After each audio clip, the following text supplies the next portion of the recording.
വലിയ പ്രതീക്ഷയോടെയാണ് ശ്രീശാന്തിനെ ബി.ജെ.പി. തലസ്ഥാനത്ത് അംഗത്തിനിറക്കിയത്. തുടക്കത്തിൽ പാർട്ടിയുടെ സംസ്ഥാന നേതാക്കൾക്ക് പോലും വഴങ്ങാത്ത നിലയിലായിരുന്നു ശ്രീശാന്തിന്റെ പോക്ക്. ചുട്ടുപൊള്ളുന്ന ചൂടിൽ പ്രചരണത്തിനിറങ്ങാൻ പോലും തയ്യാറല്ലെന്ന നിലപാടിലായിരുന്നു ശ്രീ. പിന്നീട് നേതാക്കൾ ഇടപെട്ട് കാര്യങ്ങൾ പറഞ്ഞു മനസ്സിലാക്കിയപ്പോഴാണ് പ്രചരണ രംഗത്ത് ചുവടുവെച്ചത്. ഇറങ്ങിക്കഴിഞ്ഞപ്പോൾ പിന്നെ ആവേശത്തിലായി. സ്ഥാനാർത്ഥിയായി പ്രഖ്യാപിച്ചതിന് ശേഷം മണ്ഡലത്തിൽ തന്നെ താമസിച്ചാണ് വോട്ടുറപ്പിക്കാനുള്ള എല്ലാ ശ്രമങ്ങളും നടത്തുന്നത്. നല്ല റെസ്പോൺസാണ് കിട്ടുന്നത്. എല്ലാവരും പയ്യെ തിങ്ക് ചെയ്ത് തുടങ്ങിയിട്ടുണ്ട്. ഡെവലപ്മെൻറ്റ് എല്ലാവരും പ്രോമിസസ് ആണ് ചെയ്യുന്നത്. എല്ലാവരും വാഗ്ദാനങ്ങൾ കുറേ കൊടുക്കും, പക്ഷേ ഒന്നും ചെയ്തു കൊടുക്കുന്നില്ല.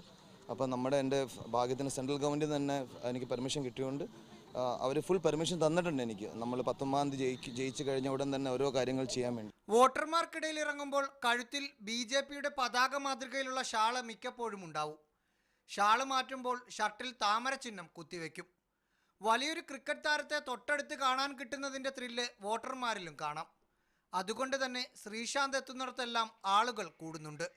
ഇത് വോട്ടായി മാറുമെന്ന പ്രതീക്ഷയിലാണ് ശ്രീശാന്തും ബി.ജെ.പിയും.